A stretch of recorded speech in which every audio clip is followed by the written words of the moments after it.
Friends जय Jagannath unique बनी blogs मु बनी एक ब्रेकफास्ट वीडियो रे पुणी आपण मानकु स्वागत करूची।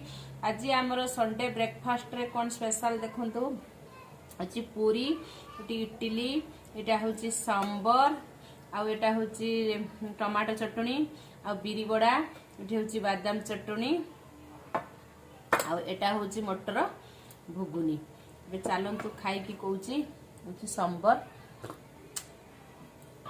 रेड चटनी घुगुनी बादाम चटनी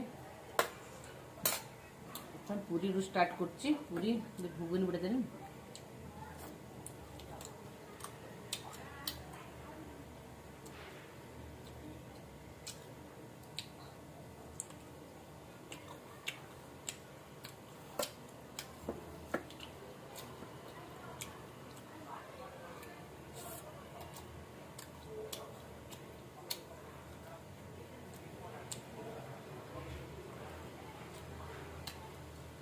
इडली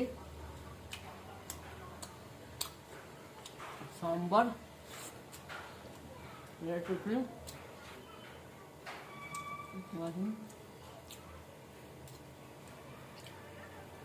आपण मानकु जदि मोर फूड भल लगथिबा प्लीज आपण माने मो यूट्यूब चैनल को सब्सक्राइब करिए से लाइक करिए। बहुत बढ़िया टेस्ट लागुची। अबे चलतु मु खाई दउची।